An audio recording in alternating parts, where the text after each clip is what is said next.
नमस्कार मंडळी, तांबड्या भोपळ्याची खीर करतो आहे आपण आज. त्यासाठी 1.5 लिटर दूध घेतले आणि केशर टाकून आपल्याला आटवायला ठेवायचे.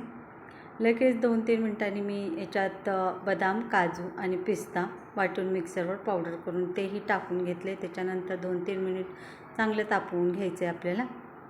त्याच्यानंतर आपल्याला टाकायचे कॉर्नफ्लावर किंवा मग कस्टर्ड पावडर 2 चमचे दुधामध्ये मिक्स करून, कारण त्याच्यामुळं घट्ट होतं.